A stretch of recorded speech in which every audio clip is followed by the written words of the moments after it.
Welcome to JM Students Friend.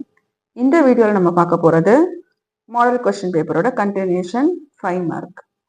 So இதில் Pandian does not keep his books under double entry system. Well, does not keep his book under double entry system இது என்னது incomplete records நமக்கு தெரியும். From the following information, prepare trading and profit and loss account and balance sheet as on 31st 12 2018. இந்த கொஸ்டினில் நமக்கு incomplete ரெக்கார்ட்ஸ்ல இருந்து நமக்கு profit R loss என்னன்னு கேட்கல. Statement of profit and loss prepare பண்ண சொல்ல என்ன சொல்லியிருக்காங்க இங்க? Prepare trading and profit and loss account and balance sheet. அப்போ நம்ம இதை டபுள் என்ட்ரி சிஸ்டத்துக்குள்ள கொண்டு வர போறோம். கொண்டு வந்து trading profit and loss and balance sheet prepare பண்ணணும். இதுதான் கொஸ்டின். ஸோ இப்படி கொடுத்துருக்காங்க. இப்போ என்னென்ன இன்ஃபர்மேஷன்ஸ் கொடுத்துருக்காங்கன்னு பார்க்குறேன். ஓப்பனிங் அண்ட் க்ளோசிங் பேலன்ஸ் கொடுத்துருக்காங்க. Furniture, cash in hand, debtors, stock, bills receivable, bank loan, creditors. இதை தவிர நமக்கு அதர் இன்ஃபர்மேஷன்ஸ் இருக்கும். ஏன்னா இந்த அதர் இன்ஃபர்மேஷன்ஸை வச்சு தான் நம்ம என்ன போட முடியும்? Trading and profit and loss account போட முடியும்.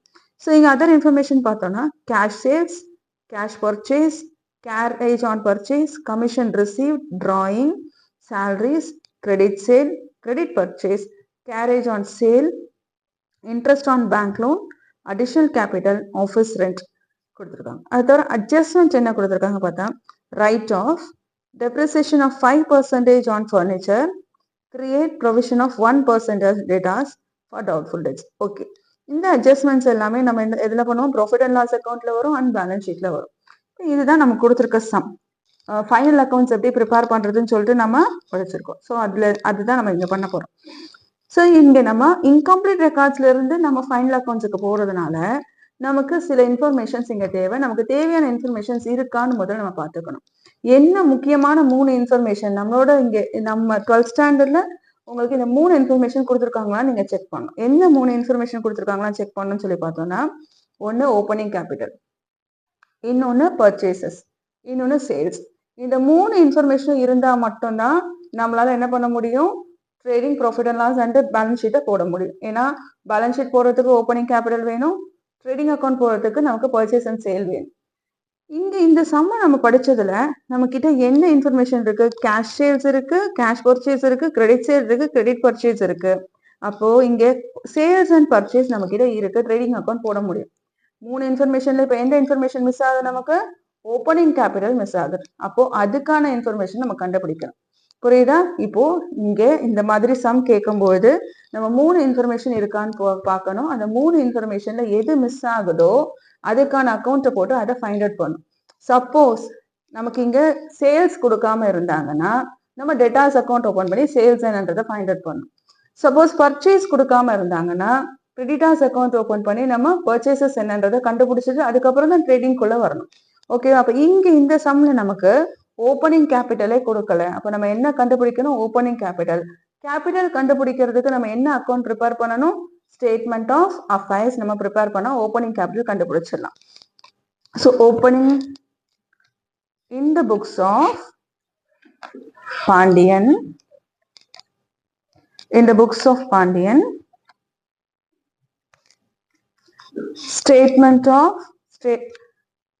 statement of affairs as on 1/1/2018. ஏன்னா நம்ம ஓப்பனிங் பேலன்ஸா ஓப்பனிங் கேபிட்டல் தான் ஃபைண்ட் அவுட் பண்ண போறோம். liabilities, assets. ஸோ இங்க நமக்கு சம்ல பாருங்க, சம்ல 1/1/2018 என்ன கொடுத்துருக்காங்களோ அந்த இன்ஃபர்மேஷனை வச்சுதான் நம்ம ஸ்டேட்மெண்ட் ஆஃப் அஃபேர்ஸ் ப்ரிப்பேர் பண்ண போறோம். ஸோ ஃபர்னிச்சர் இருக்கு. So furniture asset,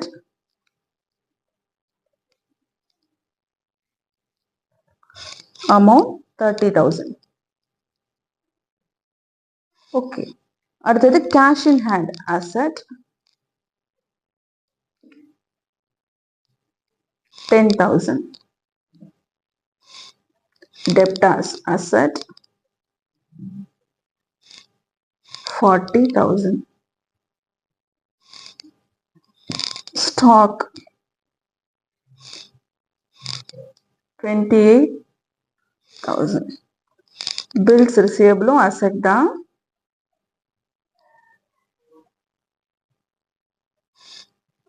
amount 12,000. Bank loan, லோன்ன்றது liability, பொறுப்பு இல்லையா? bank loan liability amount 25,000. Creditors liability amount 15,000. Okay, இப்போ நம்ம எதெல்லாம் அசட்டோ எதெல்லாம் லைபிலிட்டியோ நம்ம போஸ்ட் பண்ணியாச்சு. இப்போ பேலன்ஸ் ஃபைண்ட் அவுட் பண்ணணும். ஸோ பேலன்ஸ் ஃபைண்ட் அவுட் பண்ணுறதுக்கு முதல்ல அசட்ஸ் எல்லாத்தையும் ஆட் பண்ணிக்கலாம். அசட்ஸ் எல்லாத்தையும் ஆட் பண்ணால் நான் உங்களுக்கு புரியறதுக்காக இங்கே போடுறேன். 1,20,000, இங்கே 40,000 மைனஸ் பண்ணால் நமக்கு கிடைச்சி எவ்வளோ அமௌண்ட்டு 80,000. இப்போ இதுதான் நம்மளோட opening capital. So opening capital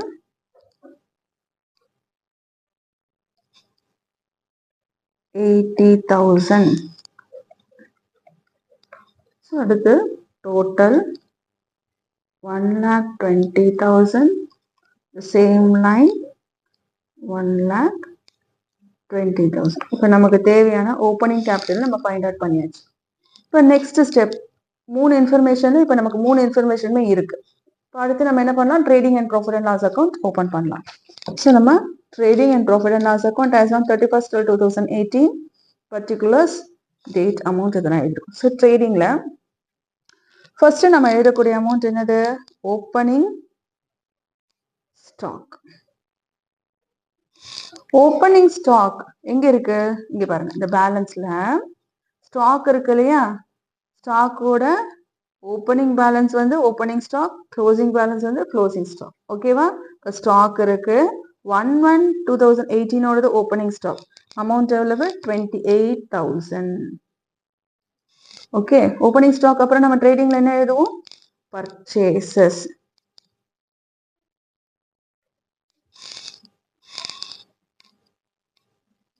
பர்ச்சேசஸ்ல இங்க நமக்கு 2 பர்ச்சேஸ் இருக்கு. சம் பாருங்க, கேஷ் பர்ச்சேஸும் இருக்கு, கிரெடிட் பர்ச்சேஸும் இருக்கு. அப்ப இங்க நம்ம என்ன பண்ணணும், கேஷ் பர்ச்சேஸ் கிரெடிட் பர்ச்சேஸ் ரெண்டுத்தையும் என்ன பண்ணணும், ஆட் பண்ணணும்.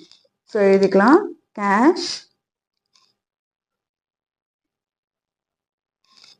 Cash purchases 4,250,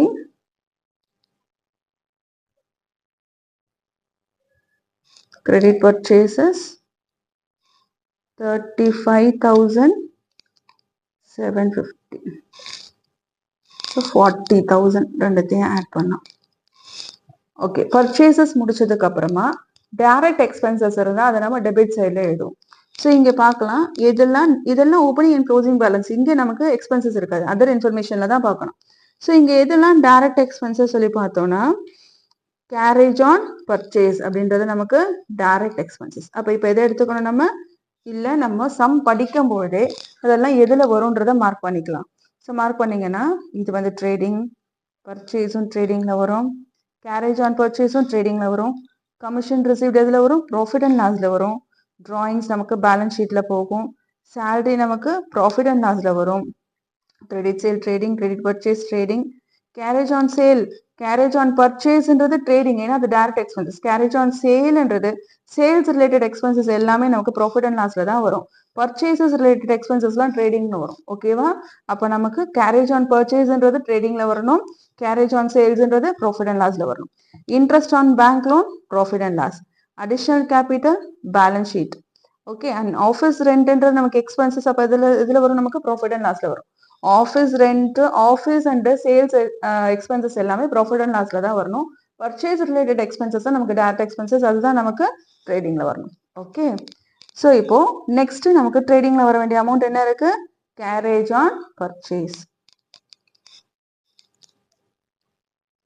garage on purchase amount 3,000. Okay, வேற ஏதாவது ட்ரேடிங் இருக்கு, சேல்ஸும் க்ளோசிங் ஸ்டாக்கும் நம்ம எங்க எழுதணும், கிரெடிட் சைடில். ட்ரேடிங்ல சேல்ஸும் க்ளோசிங் ஸ்டாக்கும் எந்த சைடில் எழுதணும், நம்ம கிரெடிட் சைடில் எழுதணும். ஸோ பை சேல்ஸ் அக்கவுண்ட், இங்கே நமக்கு கேஷ் சேல்ஸும் இருக்கு, கிரெடிட் சேல்ஸும் இருக்கு. ஸோ முதல் கேஷ் சேல்ஸ் எழுதிக்கலாம். கேஷ் வந்து 11,200, கிரெடிட் சேல் வந்து 88,800. ஸோ ரெண்டுத்தையும் ஆட் பண்ணா 1 lakh.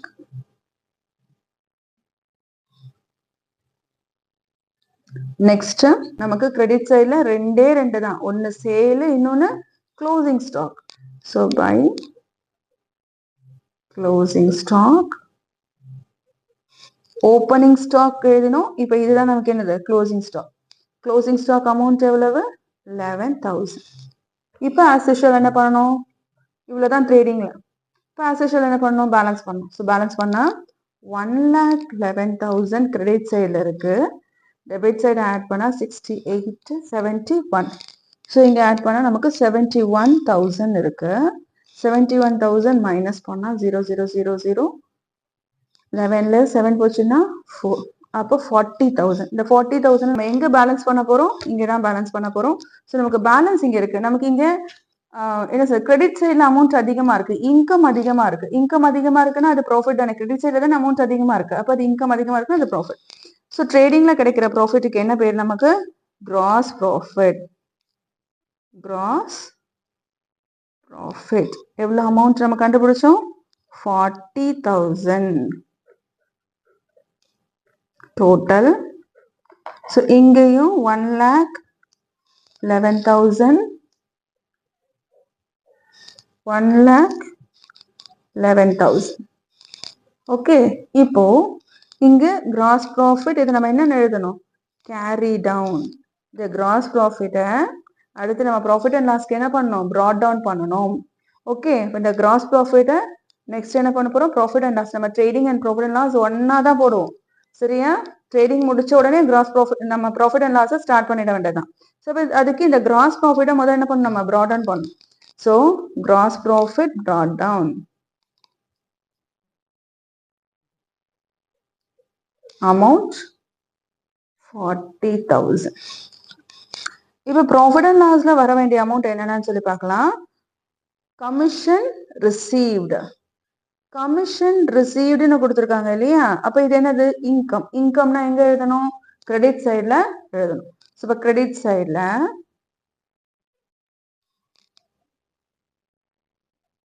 கண்டிப்பா இந்த 2/, எழுதணும் நீங்க, ஏன்னா அக்கௌண்ட்டுக்கு 2/, எழுதணும். பை கமிஷன் ரிசீவ்டு அமௌண்ட் எவ்வளவு கொடுத்துருக்காங்க, 600. நெக்ஸ்ட் டிராயிங் பேலன்ஸ் ஷீட்ல வர சேலரிஸ். சேலரிஸ் என்னது, பிசினஸ் பொறுத்த வரைக்கும் சேலரிஸ் எக்ஸ்பென்சஸ். ஸோ அப்போ நம்ம டெபிட் சைட்ல போடலாம், to salaries account amount 8,900. So இங்கே நம்ம பார்க்கும்போது கேரேஜ் ஆன் பர்ச்சேஸ் நம்ம சொல்லியிருக்கோம். கேரேஜ் ஆன் பர்ச்சேஸ்ன்றது carriage on sale, carriage on சேல்ன்றது எக்ஸ்பென்சஸ். ஸோ இது ப்ராஃபிட் அண்ட் லாஸ்ல வரும். கேரேஜ் ஆன் பர்ச்சேஸ்னா ட்ரேடிங்ல வரும், கேரேஜ் ஆன் சேல்னா நமக்கு ப்ராஃபிட் அண்ட் லாஸ்ல வரும். So carriage on sales amount 700. Interest on bank loan, bank லோனுக்கான இன்ட்ரெஸ்ட் பே பண்றோம், அப்போ நமக்கு என்னது, expenses. So debit side to interest on bank loan 2,500. Additional capital நமக்கு பேலன்ஸ் ஷீட்ல வரும். ஆஃபீஸ் ரெண்ட், ஆஃபீஸ் ரெண்ட்னா நமக்கு எக்ஸ்பென்சஸ். ஸோ அதுவும் நமக்கு debit side office expenses amount 2,400. அவ்வளவுதான். இன்ஃபர்மேஷன் முடிஞ்சுதான்னு கேட்டா இல்ல.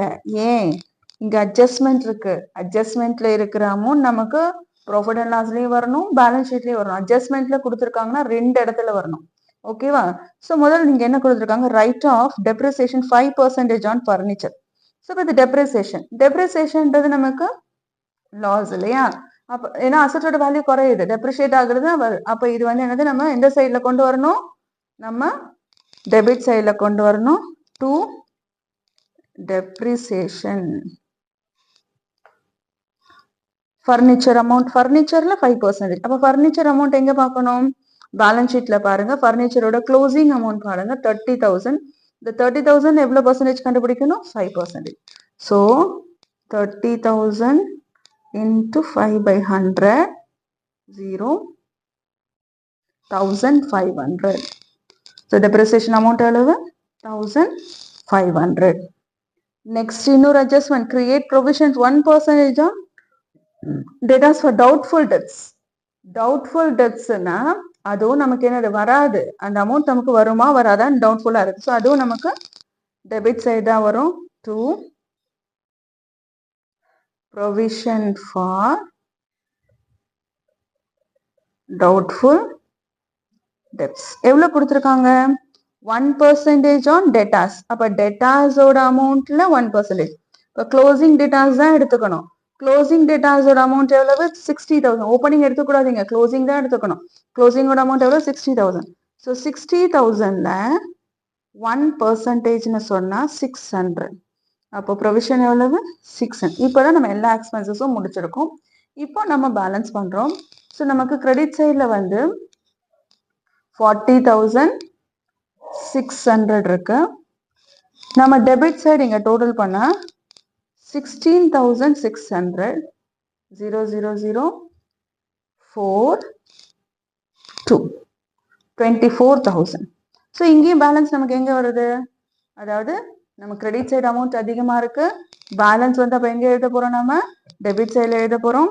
கிரெடிட் சைடு அமௌண்ட் அதிகமா இருக்கிறதுனால இது நமக்கு என்னது? ப்ராஃபிட். இந்த ப்ராஃபிட்க்கு பேரு நெட் ப்ராஃபிட். இங்க ட்ரேடிங்ல கிராஸ் ப்ராஃபிட், இங்க நெட் ப்ராஃபிட். அமௌண்ட் 24,000. டோட்டல் 40,600. இங்கே நமக்கு டோட்டல் 40,600.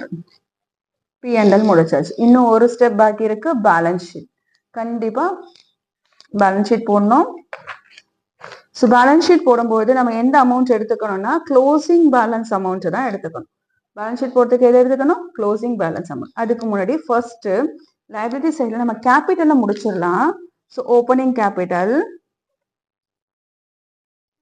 இந்த பேலன்சஸை எடுத்துக்கிறதுக்கு முன்னாடி முதல் கேபிட்டல் முடிச்சிடலாம். ஓப்பனிங் கேபிட்டல் அட்ஜஸ்ட்மெண்ட் இருக்கு, அதனால நம்ம இன்னர்ல தான் போகணும். இதோட ஆட் நெட் ப்ராஃபிட். நம்ம இப்போ ஃபைண்ட் அவுட் பண்ண நெட் ப்ராஃபிட்டை இதோட சேர்த்து என்ன பண்ணணும்? ஆட் பண்ணணும். ஸோ அப்படி ஆட் பண்ணா 24,000 ஆட் பண்றோம். ஆட் பண்ணா 1,04,000. இதோட அடிஷனல் கேபிட்டல் நமக்கு இங்க கொடுத்துருக்காங்களே, பேலன்ஸ் ஷீட்ல வரணும்னு சொன்னோம் இல்லையா? அடிஷனல் கேபிட்டல் என்ன பண்ணணும்? ஆட் பண்ணணும். அடிஷனல் கேபிட்டல், ஏன்னா அந்த இயர்ல அவங்க எக்ஸ்ட்ராவா இன்ட்ரடியூஸ் பண்ண கேபிட்டல், அதனால அதோட சேர்த்து என்ன பண்ணும்? ஆட் பண்ணும். 14,000 ஆட் பண்ணா 0,0,0,81 1,18,000. இதுல இருந்து டிராயிங்ஸ் இருக்கு இல்லையா? டிராயிங்ஸ் என்ன பண்ணும்? மைனஸ் பண்ணணும். டிராயிங்ஸ் அமௌண்ட் 8,000 மைனஸ் பண்ணா ஃபைனலா நமக்கு கிடைக்கிற அமௌண்ட் 1,10,000. இதுதான் கேபிட்டலோட அமௌண்ட். இதுதான் க்ளோசிங் கேபிட்டல். புரிஞ்சுதா? இப்போ நம்ம ஆஸ் யூஷுவல் நம்மளோட க்ளோசிங் பேலன்ஸஸ் வச்சு நம்ம பேலன்ஸ் ஷீட் முடிச்சிடலாம். Furniture asset. ஆனா ஃபர்னிச்சருக்கு என்ன இருக்கு? அட்ஜஸ்ட்மெண்ட் இருக்கு இல்லையா? ஞாபகம் வச்சுக்கணும். ஃபர்னிச்சர் அமௌண்ட்டுக்கு அட்ஜஸ்ட்மெண்ட் இருக்கு, ஆனால் 30,000 இங்கே போடுங்க, இன்னர்ல போடுங்க. ஃபர்னிச்சருக்கு என்ன அட்ஜஸ்ட்மெண்ட் கொடுத்துருக்காங்க? டெப்ரிசியேஷன். டெப்ரிசியேஷனாலே குறையுதுன்னு அர்த்தம். அப்போ அது என்ன பண்ணணும்? மைனஸ் பண்ணணும். டெப்ரிசியேஷன் அப்போ 1,500 நம்ம என்ன பண்ணணும்? மைனஸ் பண்ணணும். மைனஸ் பண்ணா நமக்கு கிடைக்கிற அமௌண்ட் 28,500. அடுத்து cash in hand. So cash account, அதில் எந்த அட்ஜஸ்ட்மெண்ட் இல்லை, அப்படியே போட்டுக்கலாம். 17,000. அடுத்து டெப்டாஸுக்கு நமக்கு என்ன இருக்கு? அட்ஜஸ்ட்மெண்ட் இருக்கு. அப்போ அந்த அமௌண்ட் எங்கே போகணும்? இன்னரில் போகணும். ஸோ டெப்டாஸ் அமௌண்ட் எவ்வளவு? 60,000. இதுக்கு என்ன கொடுத்துருந்தாங்க? அட்ஜஸ்ட்மெண்ட் ப்ரொவிஷன் கொடுத்துருந்தாங்க. ஸோ மைனஸ் ப்ரொவிஷன் ஃபார்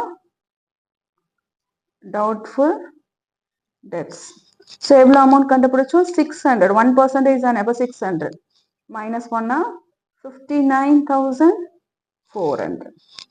அடுத்தது பார்த்தோம்னா ஸ்டாக்குக்கு நமக்கு எந்த அட்ஜஸ்ட்மெண்ட்டும் இல்லை, அப்படியே எழுதிக்கலாம். Amount 11,000.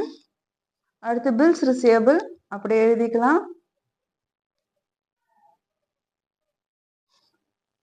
35,100.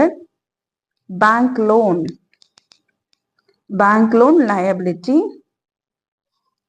amount 25,000. Creditors liability amount 16,000.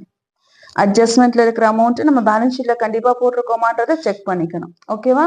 இப்போ நம்ம எல்லா அமௌண்ட்டும் என்ன பண்ணியாச்சு, கொண்டு வந்தாச்சு. இப்போ நம்ம டோட்டல் பண்ணலாம். ஸோ டோட்டல் பண்ணோம்னா